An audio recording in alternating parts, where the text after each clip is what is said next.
বেগম রোকেয়া বিশ্ববিদ্যালয়ে দ্রুত ভিসি নিয়োগের দাবিতে রংপুরের মডার্ন মোড়ে ঢাকা রংপুর মহাসড়ক অবরোধ করেছেন শিক্ষার্থীরা। আমরা যত দ্রুত সম্ভব আমাদের ক্যাম্পাসে ভিসি চাই। অন্যান্য বিশ্ববিদ্যালয়ে ভিসি নিয়োগ হয়ে তারা ক্লাস শুরু করে দিয়েছে, কিন্তু আমরা এখনো বৈষম্যের শিকার। আমাদের ক্যাম্পাস থেকে আমাদের 5 দিনের আলটিমেটাম দেওয়া হয়েছিল, কিন্তু আমরা কোনো ধরনের রেসপন্স পাইনি উপর মহল থেকে।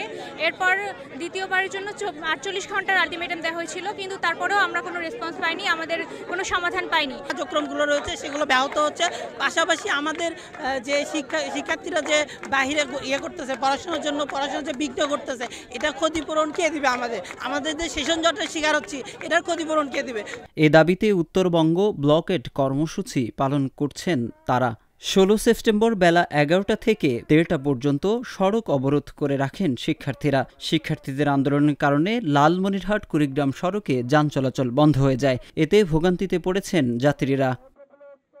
ছাত্র জনতার গণ অভ্যুত্থানের পর থেকে বেগম রোকেয়া বিশ্ববিদ্যালয়ের ভিসি সহ পদত্যাগ করেন অনেক শিক্ষক ও কর্মকর্তা। 18 আগস্ট বিশ্ববিদ্যালয় খুললেও এখন পর্যন্ত ভিসি নিয়োগ দেওয়া হয়নি।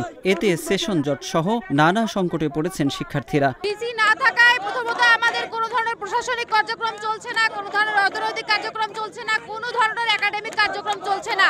এবং আন্দোলনে শিক্ষার্থীদের উপর যারা হামলা করেছিল, আবু সাইদের হত্যাকাণ্ডে যারা পরোক্ষভাবে জড়িত, এখন পর্যন্ত তাদের ব্যাপারে কোনো বিচার কাজ শুরু হয়নি বিশ্ববিদ্যালয় প্রশাসন থেকে।